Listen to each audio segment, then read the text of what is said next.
greatest form of control is where you think you're free when you're being fundamentally manipulated and dictated to.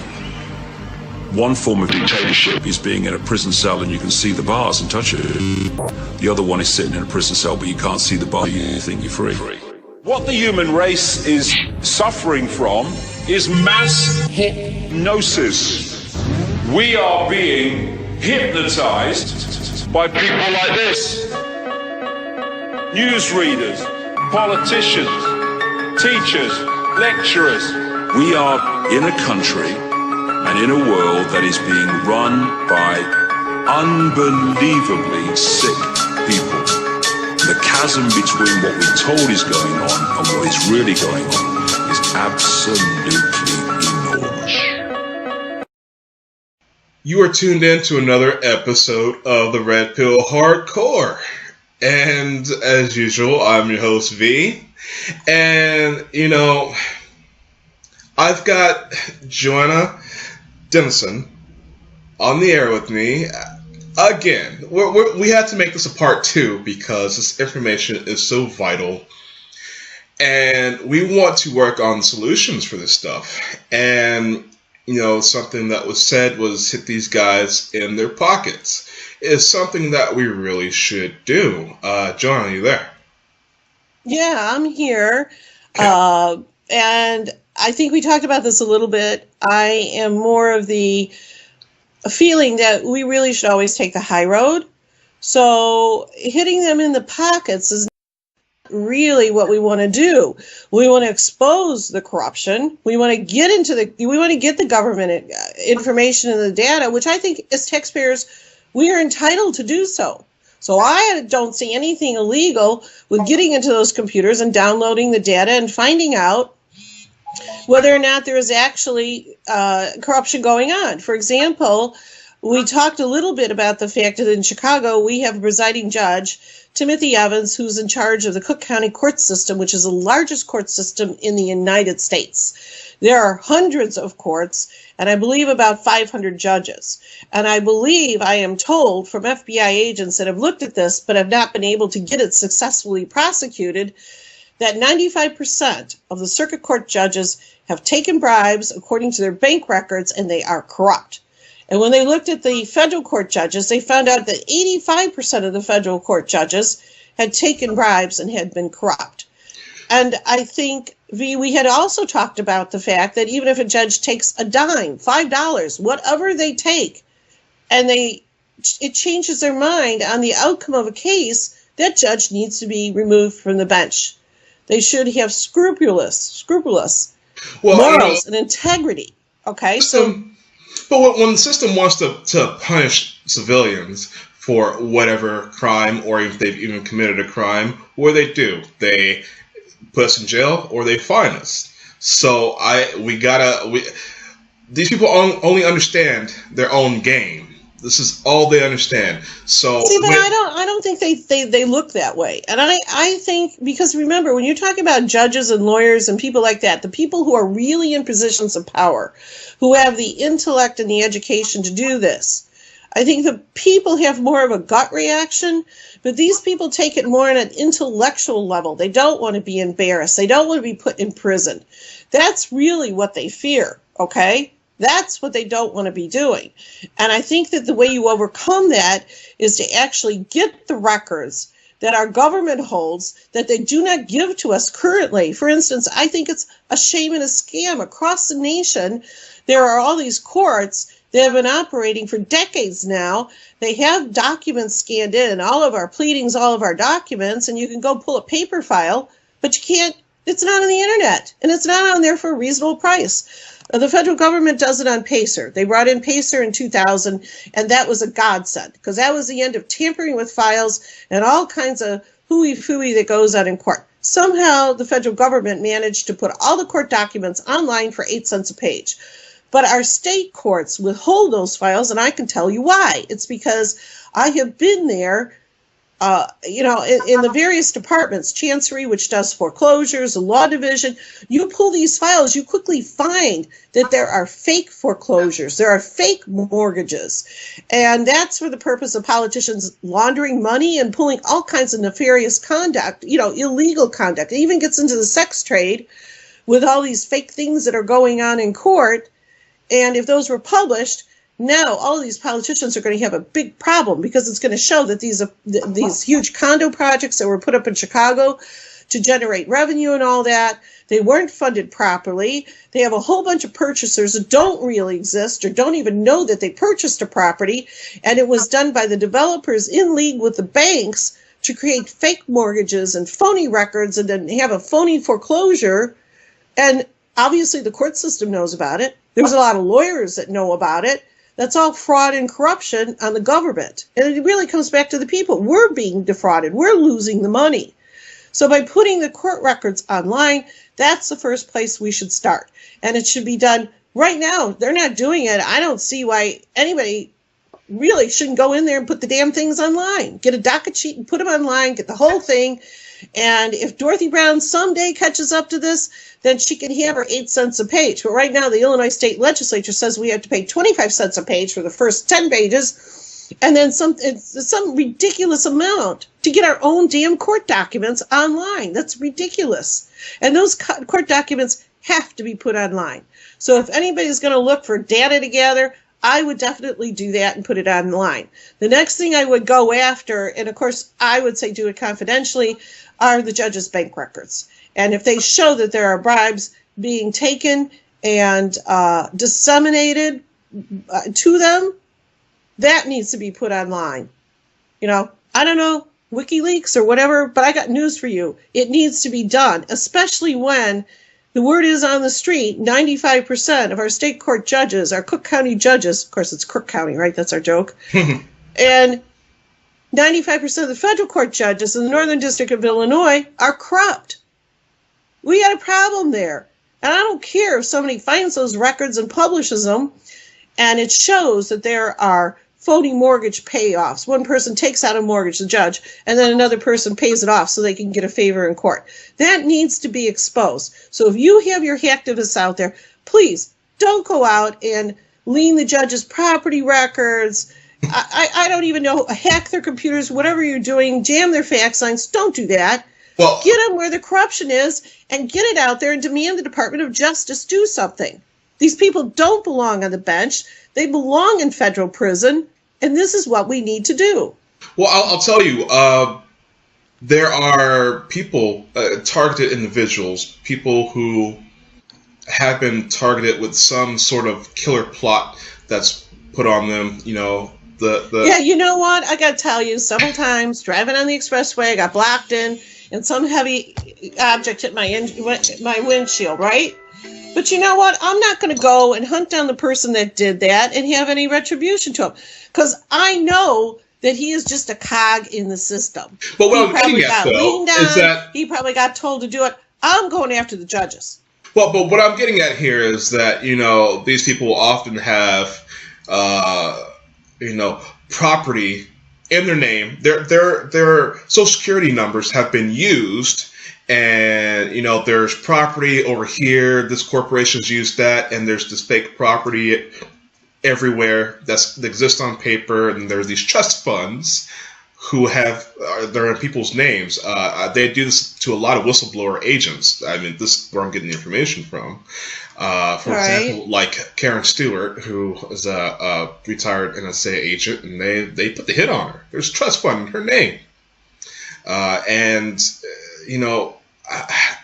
Hacktivists really need to get into this. And I'm with you on this. It doesn't need to be anything illegal. It doesn't need to be something,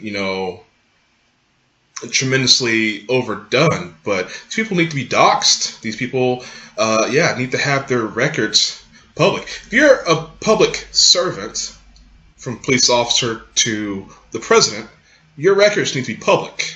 I agree. And I think there's a serious problem with Trump not publishing. I'm sorry, I don't usually get into politics. but with our current administration not publishing tax returns. That is a huge red flag to me. That just speaks volumes for the type of person that you're dealing with. This person should not be in office. There should be a law that if you're not going to publish your tax returns, you're not going to get a public office. And you should be proud of your tax returns. You should be proud of what you've done. And if you're not, don't get into this, because this is an area where the public should demand and expect very high ethics and morals. And if you're the person who's even taken $5 of a bribe, I don't care. I don't want you in office. I don't want you to be my judge. That's just the way it is. There are 83,000 lawyers in Illinois, and we don't need a judge that has taken a $5 bribe. They can just move right along. That's absolutely ridiculous. They're not going to do the public any good. They're not doing me any good. I don't like to see that, and I don't like to be around it. I didn't even like working in law firms where the partners were having affairs. I thought that was scandalous. What is wrong with these people? If you make a promise, or if you say you're going to do something, do it, you know? Anyway, getting back to the hacktivists, I think there are things they can do to help. And it doesn't have to be to destroy a person's life by doing it illegally. I don't like to see people getting mad at a judge and then they go out and they lien up their property, because now all they've done is they've made that a crime. And that's really sad, because what we want to do is we want to expose the judges for exactly who they are, let the public see who they are, and then remove them from that office. And if the Department of Justice would ever get off their tushies and quit just drinking Starbucks all day, they might want to indict a few of those. You know, we've got to get rid of them. I think there's a lot of good that hacktivists can do. We would like to keep it legal, okay, and we would like to keep it targeted. In other words, you're not just going to expose judges and talk about their affairs or whatever. You know, I'm not into that. But the fact they're taking bribes, the fact that they're having covert deals with the mafia, with international cartels that are just running guns and drugs, which I know a lot of our politicians are doing, that needs to be exposed. We don't need any more guns passed around the world, thank you very much. And the world is becoming more in tune with the fact we need to shut down the weapons manufacturers, and the nuns that for years went out there and protested and held up, you know, nuclear bombs and things like that. They were right. You know, we should all be doing that. We have to get away from war and violence. We have to clean up our society. And while we're at it, let's clean up Mother Earth or Mother Gaia or whatever, too. A lot of corporations out there are doing a lot of pollution still, and they have to take responsibility, and they have to clean things up. So those are my viewpoints. You might not agree with them, but that's how I feel. And I do want to clean up the court system, because what I see right now with them murdering the elderly, shoving the disabled into group homes, isolating everyone from their loved ones while they torture these people in completely unsuitable and inhabitable environments is just not right. That needs to be exposed. We need to take care of the disabled in a loving and caring manner. We need to take care of our elderly in a loving and caring manner. And we have to stop isolating them from their loved ones. And certainly we don't steal from them. That's got to be the worst crime of the century. Well, now you are a legal expert here. I mean, aside from... I have a law degree. I had a bar admission. I had several bar admissions. So I am a lawyer. I do know about the law. I am not a practicing attorney, courtesy of the Illinois ARDC. And, you know, maybe somebody wants to do something there. I'll tell you what, you hacktivists, I think Jerome Larkin, who had me taken out, number one, he ran a children's home in Elgin, and it was part of his family called the Larkin Children's Family Home. I think there was a lot of complaints that I think you might be able to find. There were a lot of complaints of fraud, sexual abuse of children, complaints filed by the parents. Their children were stolen from them so that he could have them and taken the state funds. There's a good place to start. This man has to be taken out. He took me out for telling the truth on a blog, but nobody can find him. I think he's got a no-show job. So maybe your hacktivists can get into that. And his wife, I am told, is a psychiatrist for the state, and I understand she has a no-show job. So if there's anybody that can figure out how to do that and get those records, I would sure love to have those, because he needs to be taken out. Guy's got a problem, you see? So not good. Well, and so what I was getting at was, with you being a legal professional, what are some of the laws themselves could be changed? I mean, there's no endless statutes for these people to exploit, but what are some things that should be taken out and then some things that should be implemented? Well, in terms of probate, there are definitely, I have a wish list I actually put on my blog. My blog is at www.marygSykes, MARYGSYKES.com. And it was about the first case that I really encountered that was running without jurisdiction.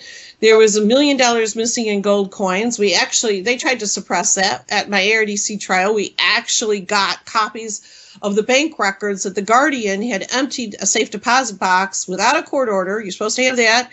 And she had emptied it and not inventoried it. Oh, the ARDC was mad about me exposing that corruption because a bunch of powerful lawyers were involved and a very powerful judge. They were mad at me because I exposed over and over again by going to sheriff's offices that Mary was never served.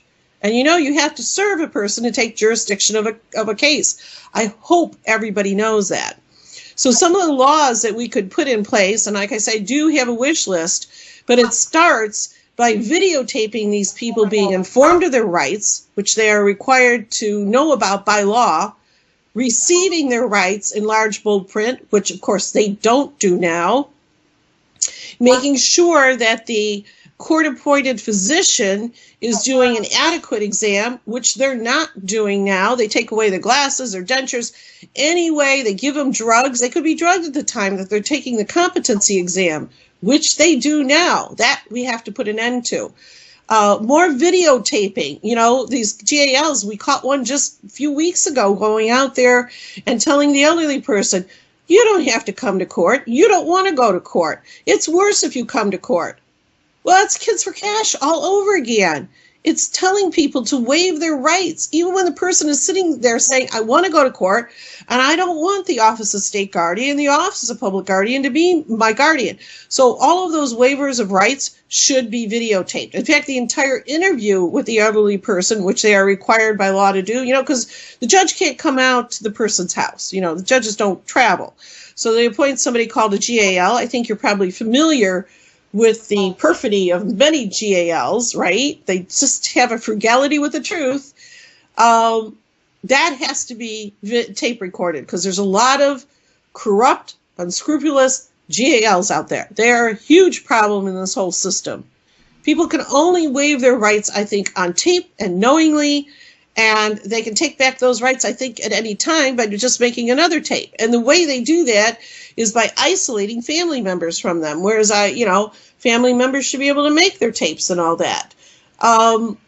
There are laws we can do, and like I say, wish lists. Many of my wish lists are simply that all of these things are recorded, that people are allowed to record. That would go a long way. I don't have my wish list in front of me, but there are things that we could do to make the guardianship process of the elderly a lot better, a lot more transparent. And again, I think there has to be an oversight committee, especially for probate, where there's literally millions of dollars involved, easy to cook up scams and schemes to fleece these people through the probate court system, who are, of course, they think they have absolute immunity, can't go back and question any of their judgments. When they ruin a house and then sell it off cheap to their friends, when they have to sell a house in foreclosure, sell it off cheap to their friends. This goes on not infrequently, okay? And there's no oversight. Well, hold on. I want to go into more of the recording because I know that I have some lawsuits that I'm going to be doing here pretty soon. I'm going to be a very familiar face in the courtroom setting. But I'd like for my own media to be able to cover it, but I know I would meet stiff resistance with that. Don't you think every court case, every hearing should have some video recording? Yes. I think that, and right now a lot of the courts in Cook County have banned it.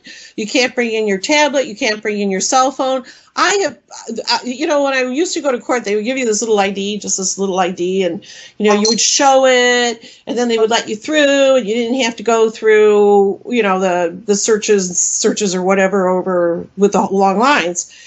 And they took it away from me. And you know why they took it away from me?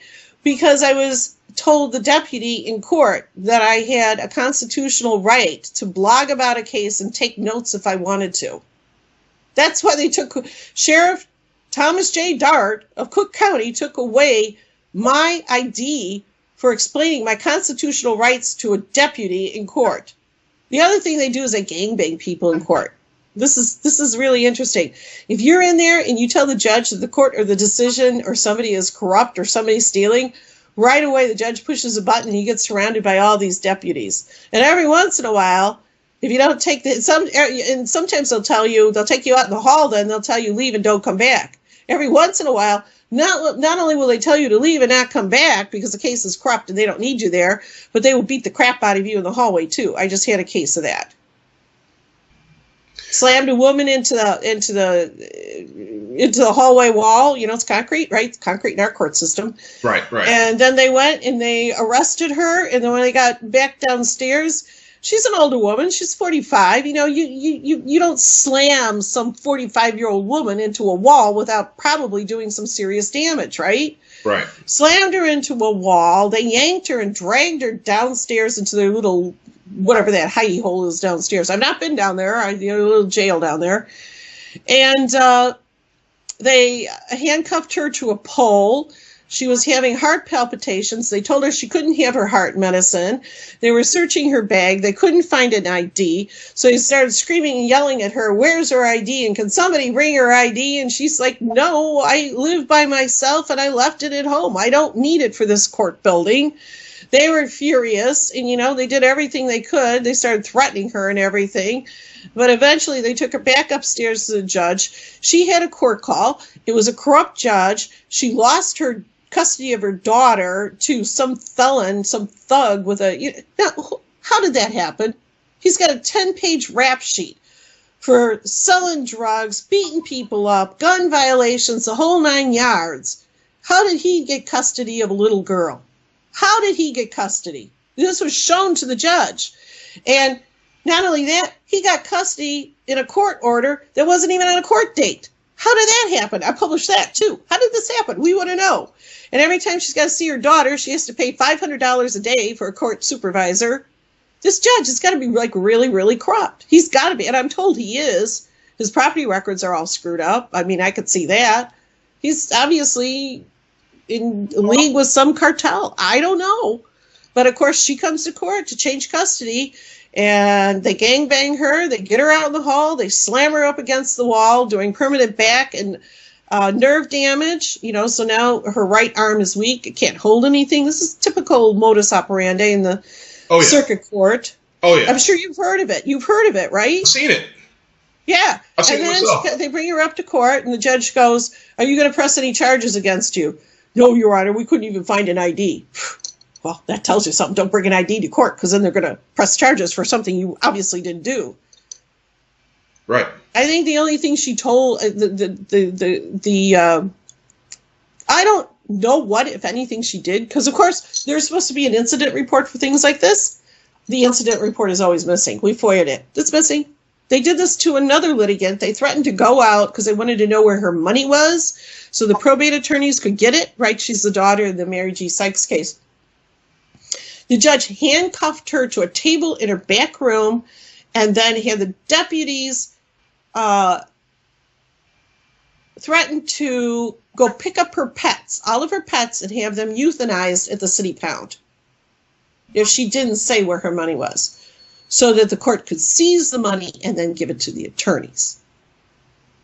This is what they do. It's not good.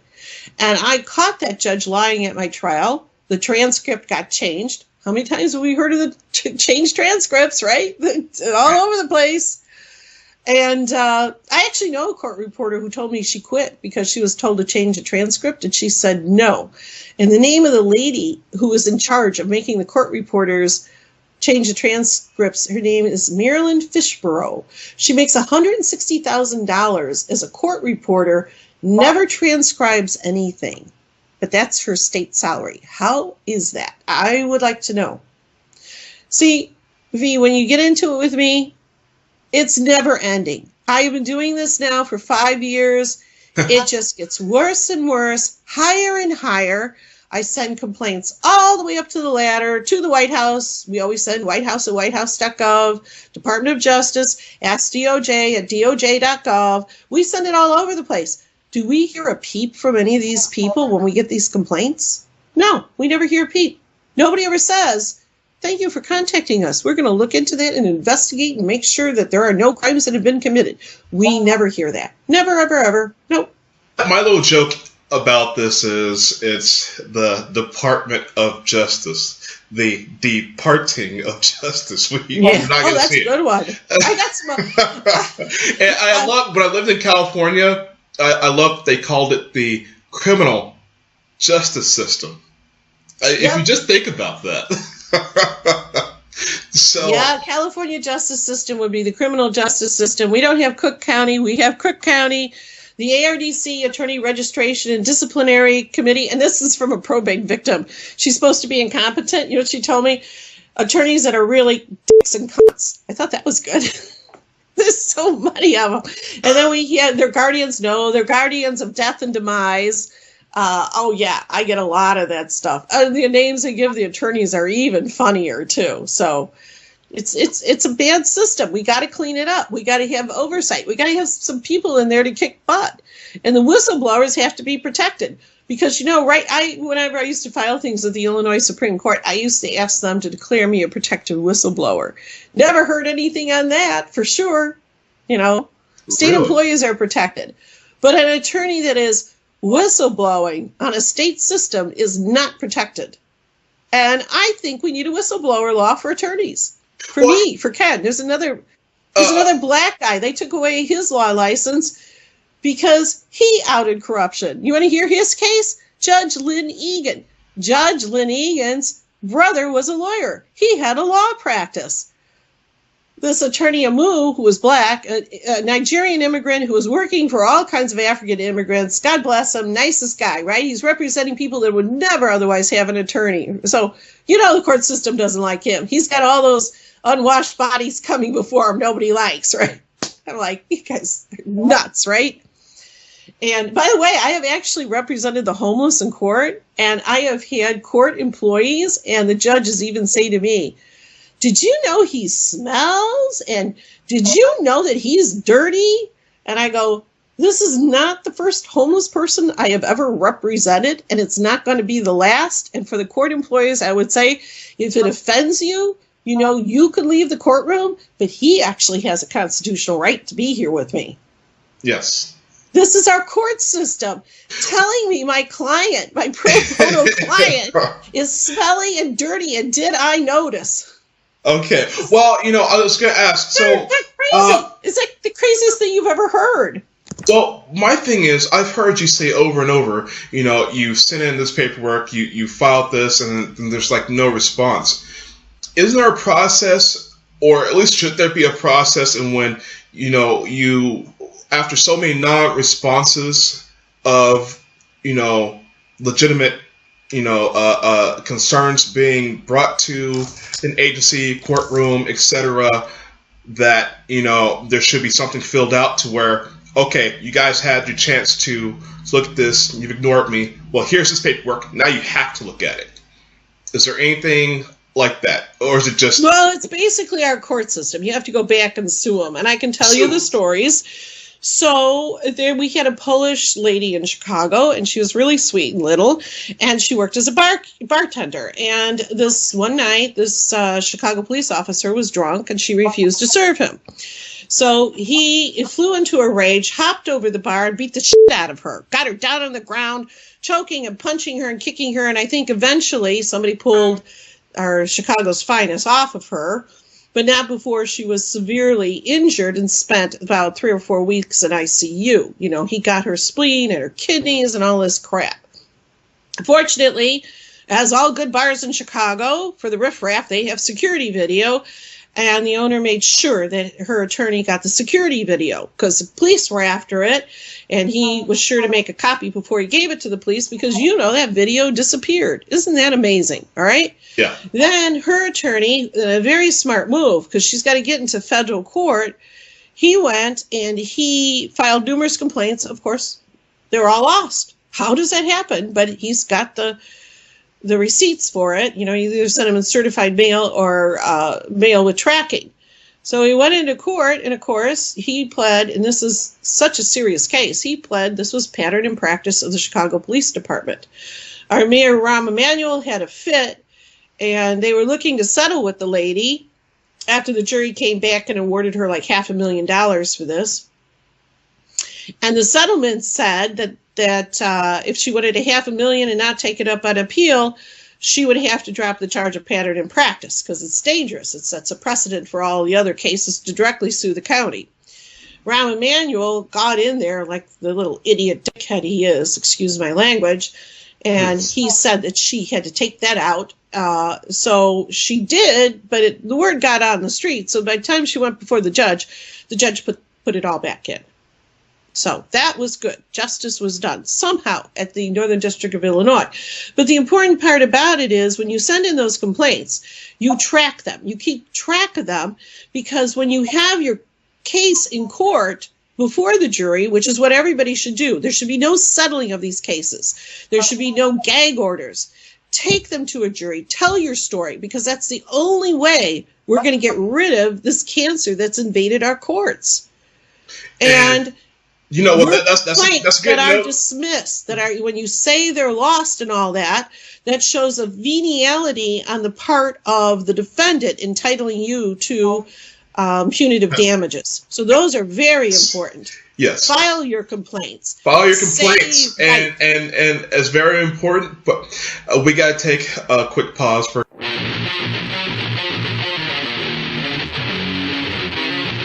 I want people to buy this. People.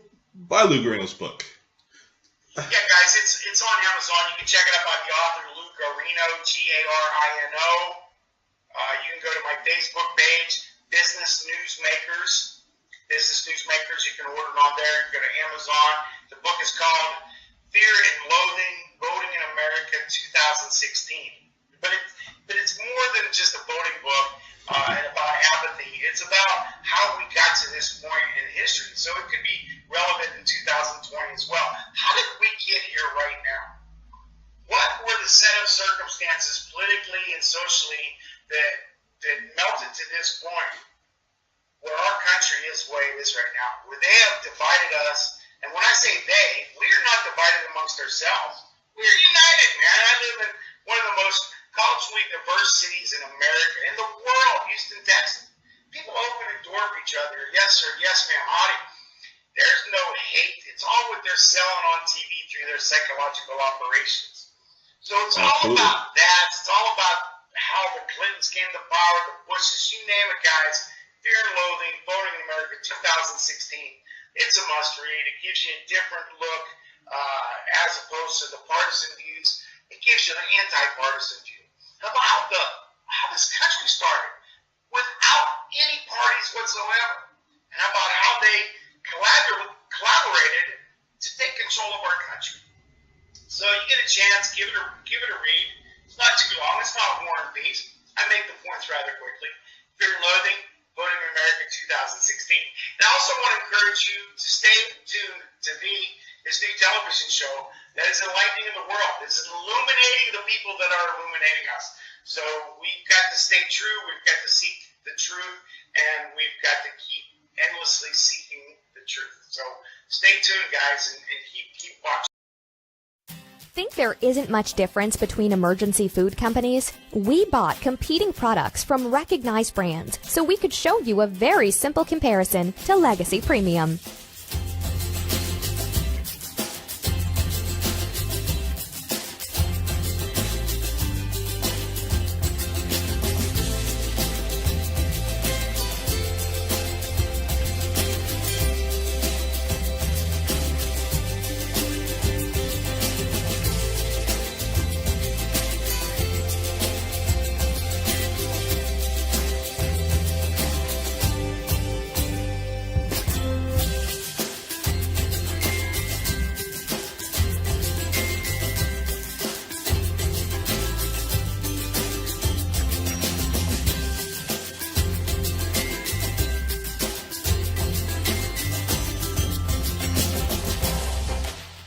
It's easy to see.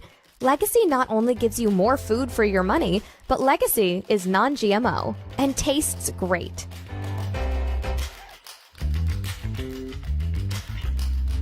With current social media sites crowded with advertisements, social quizzes, and just general clutter, I wanted to find an application that put the users first instead of the shareholders. I found MeWe, an app that hopes to revolutionize social media by only showing posts from people you want to see, not displaying annoying advertisements, and most importantly, protecting your online privacy. MeWe isn't designed to replace Facebook, Twitter, or your other large social media networks. It is instead a supplement that can be used between yourself and only your closest friends. The CEO of MeWe says, Facebook is for your public life and MeWe is for your real life. MeWe is a free app on the App Store and Google Play, as well as a website that can be accessed from your computer. The overall design is very minimalistic to reduce clutter and improve the ease of use.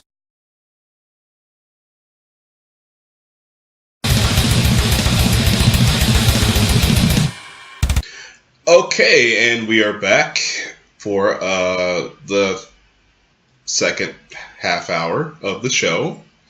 And yes, all compelling information. I find legal talk very fascinating. I'm more of an action guy that wants to go and kick in doors and serve street justice. But hey, we got to start with the bloodless revolution. If possible, first.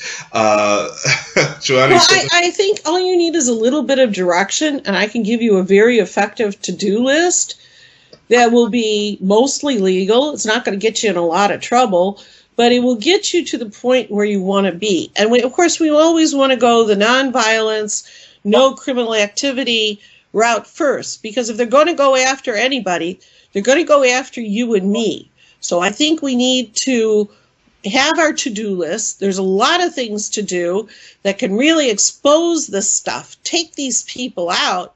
We can hit that first and take the high road. And then when people say, oh, look how wonderful you are, you always took the high road, we can say, yes, we were busy doing that.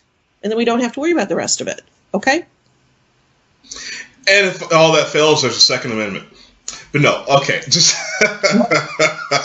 But you have second Amendment with guns and all that. I have to tell you, and maybe we're getting into a little bit of woo-woo quantum physics, which you talked about. You know about quantum physics. Yes. It's my understanding right now that scientists are looking at the quantum physics of explosives, and they are looking at a cheap device you can have in your home, your office building, or carry on your person.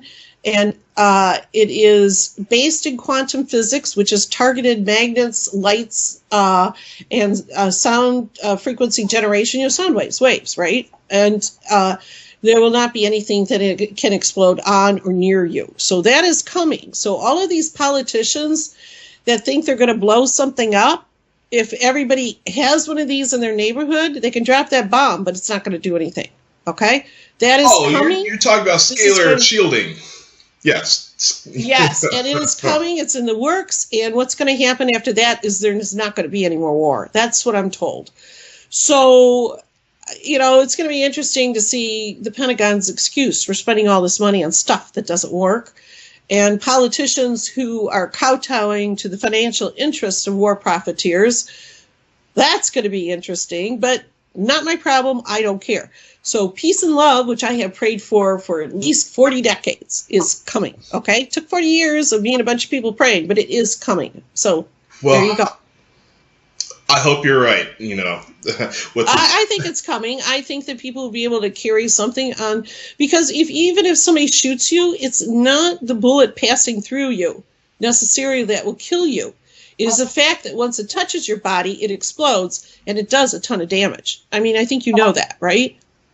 Yes. The Department of Defense has had these experiments with these units on the sides of their Humvees for the IUDs, I'm sorry. Yeah. I'm sorry. IEDs. IEDs, there you go. Well, protects your uterus too if you've got one. That's good. I'm sorry. I had a guest on the show that was sex trafficked, and she had IEDs all over her body, implanted in her body. So that's why that came up. But IEDs, explosive devices, and yeah, but the military is doing that work. I understand that it is now in the hands of average scientists, and they are going to bring that to the average civilian on the street and into your homes, and they're going to be reasonably priced. And they're going to be all over the world, like cell phones in third world countries, really quick. So all this crap going on in Syria, wherever it's going on, that's going to be over real quick. Well, they're just going to move into directed energy weapons, laser, Star Wars stuff. But it'll stop that too. That's not going to go anywhere. So, well, I hope you're right. But I do too. I'm praying for it every day. I pray for that. That we stop harming one another. That we use our words. We use our court filings and papers, and we get in a team of attorneys who can serve the poor and the average person on the street so that justice is done for everyone, not just the wealthy, but the average person on the street. We have to work toward that because it makes people happy when they feel like they go to court. They may not like the decision, but at least if the judge is attempting to follow the law and make a good decision, I think things could improve in our court system. Certainly not stealing tons of thousands of dollars in a divorce makes anybody happy. That's got to end. And it's got to end in probate, too. That's just the end of that. I want to get... You have to be reasonable. I want to get this test for psychopathy put into the courtrooms and the political systems. We're on the same page. Why are we on the same page? See, the angels will work together. See, we have lie detector tests that, they don't work. No, lie detectors. They don't. No. Right. All you have to do to fail a lie detector test is to be frightful, and someone can yell at you right before you need to take one, and then you'll fail that test because you're agitated. You're agitated, and. But have you watched the Penn and Teller special on it? It shows you how to lie your way through it and pass it. Go watch Penn and Teller bullshit on. And I had to say that. I'm sorry, that's the name of their program. Okay. Actually, I've seen that series. I don't remember that episode. Yes.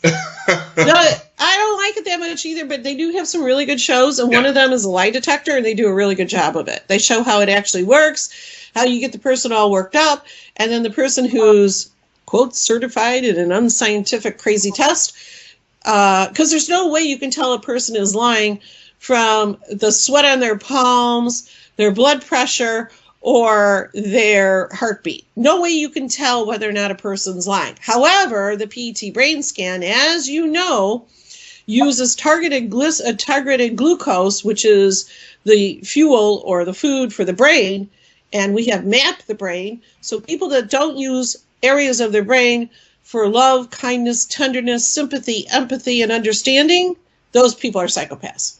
They're never going to use those areas of their brain. They don't like those areas of their brain.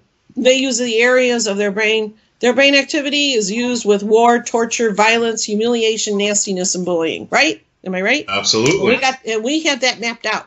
So we know how to test for psychopathy. And what percentage of judges do you think are in our courtrooms now that are psychopaths? I'm voting over 50%, and they need to be taken out. The police I would go as far as saying 80, 85. Well, we're going to find out, because I think it's coming. I think if you and I push, and you're out there doing this publicly, we can push for anybody who has been licensed. Before they get their license, they have to take the test. Doctors, nurses, lawyers, politicians, right? Am I right? Teachers, daycare providers, all of them should be tested for psychopathy, because anybody that works in a nursing home, because they are taking care of the most vulnerable people out there, they have to have good morals and ethics, and they cannot be turned on by war, torture, violence, nastiness, humiliation, and bullying. Am I correct? Yes, we have to make sure of that. I've been saying this for years. For my first radio broadcast. Wow. I've been great saying to hear a lawyer say this. Ever since I learned about it, I've been saying that now for 2 or 3 years, and I really don't get a lot of push from the people. It's kind of like a blip. You know, they listen, they say, yeah, but what if it's not real? I go, it is real. It is coming. You can go and look at the studies and the statistics on it. It is real. Just like you go and you get a CBC to find out what your white blood cell count is, to find out how sick you are with pneumonia. And then the doctor prescribes antibiotics. It is the same thing for your brain activity. So Absolutely. It's coming. And we got to do it. So I'm glad you're doing this. I'm glad you're willing to talk about it. You know, it's amazing how much we are on the same page. But I think maybe the same angels are feeding us the same information, though. Well, a higher power is always needed when justice needs to be served. Yes. Well, I don't know. There are a lot of people who were atheists their entire life, and then all of a sudden they got approached and said, you're going to be doing this.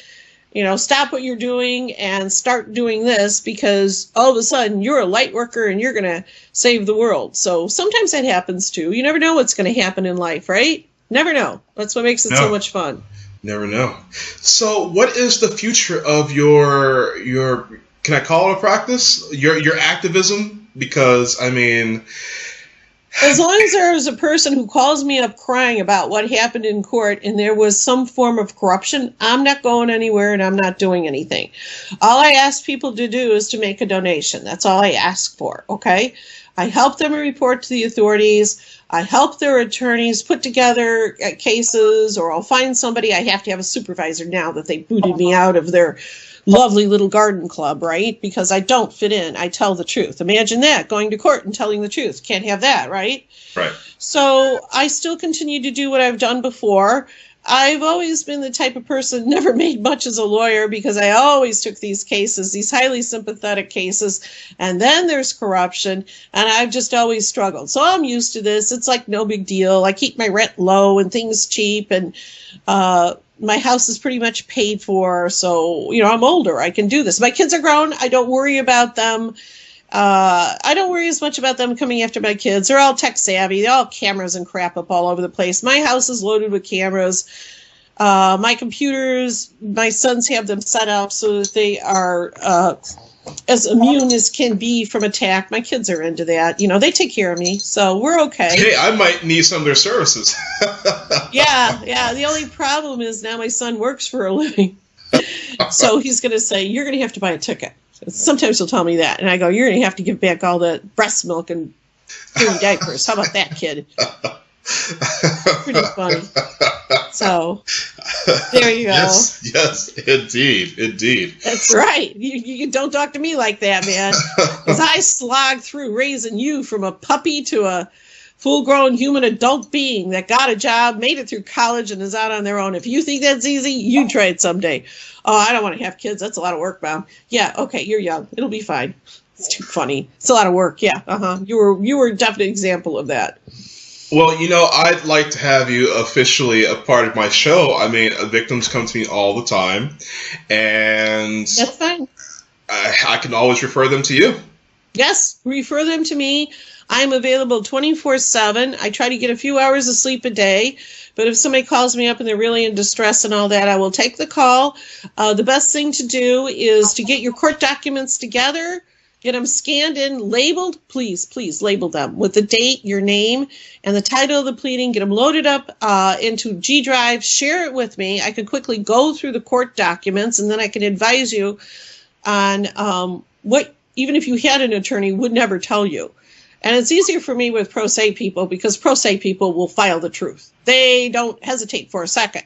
But lots of times we got a lawyer involved and they say they're going to file it. They don't file it, or they take half the stuff out and they don't tell the truth, or they just take the money and they never file anything. That's the most common. They take the money, they don't file anything. They don't speak up for the person in court.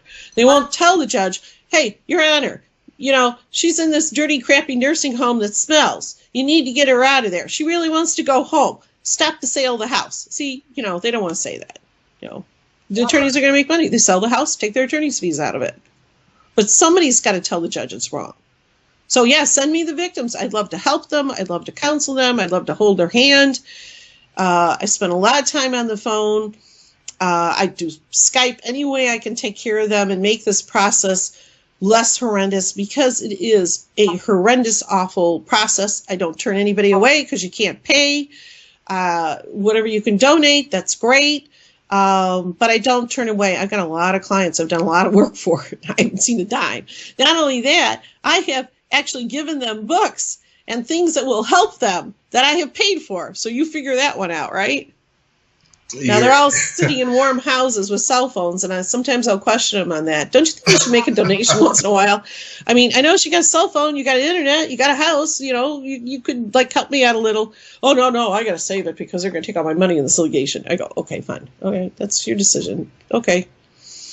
Anyway, so I survived. I'm sure you're surviving too, and I'm glad that you're doing this, and it sounds like you're dedicating your life. You don't have another job, but you're trying to make a difference in the world. You're trying to bring it into a better place, and I applaud you for that. That's a very important thing to do. I'm just trying to be like my peers, people like you. We're in the same boat as far as I can see. I counsel people all day long, people who want to call and just tell their story, and I try to get as many as I can on the air. For those who aren't too afraid, aren't too, Well, I'm not afraid of anything. And most of my clients, I send them a form. They tell me whether or not I can blog about their case and, make it public. And most of them do. Most of them are pretty well fed up with the court system. And I think that's wonderful that they allow me to do this, because it helps me help so many more people. Now, I do have a few clients where they have been told, you better shut up, because if you don't shut up, we're going to kill your mom off right now. We have one like that. Her name is Barbara Stone. She's down in Florida, and she hasn't had any contact with me, so all you people should be happy about that. But I know she's suffering, and I know what you're doing, so stop it. If you're listening to the show, that's a hell of a gag order.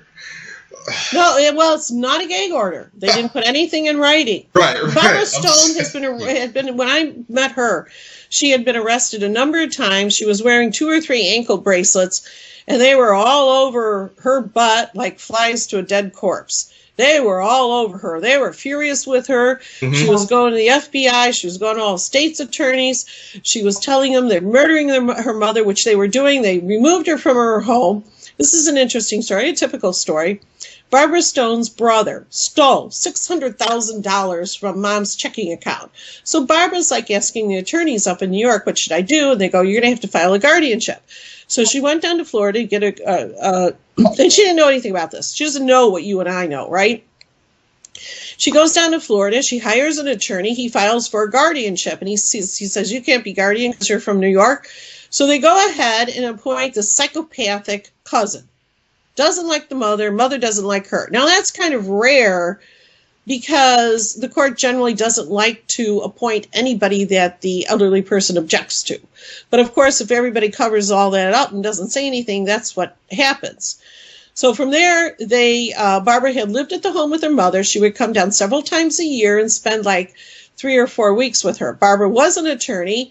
But she went into real estate because you can make a ton of money selling condos in Manhattan. It turns out she was really good at that. So she came down to Florida. She bought a condo. She had a condo down there when I was down there. I told her to get it offshore. Don't let them get it here. And her mother was guardianized, and they put in this cousin who immediately, and I guess she's getting the advice of the GAL and her lawyer, and they're all just corrupt lawyers. And they moved in 2 Haitian caretakers that barely spoke English. And then they told Barbara they booted her out of her room. These 2 Haitian caregivers moved in with all their stuff into 1 bedroom, which was Barbara's, right? And then they booted her out, and Barbara got a court order. She couldn't go over the house. Why? Because Barbara complained that the caretakers were giving her mother Miralax because they were keeping her in bed all day. And Miralax is a dangerous anti-constipation medication. It's actually plastic, and some people react violently to it. So the Miralax was making her mother agitated, and it was also exasperating whatever little tiny bit of memory loss she had. She was actually, before she was guardianized, and this is very common in these stories, She was going to the health club. She was working out.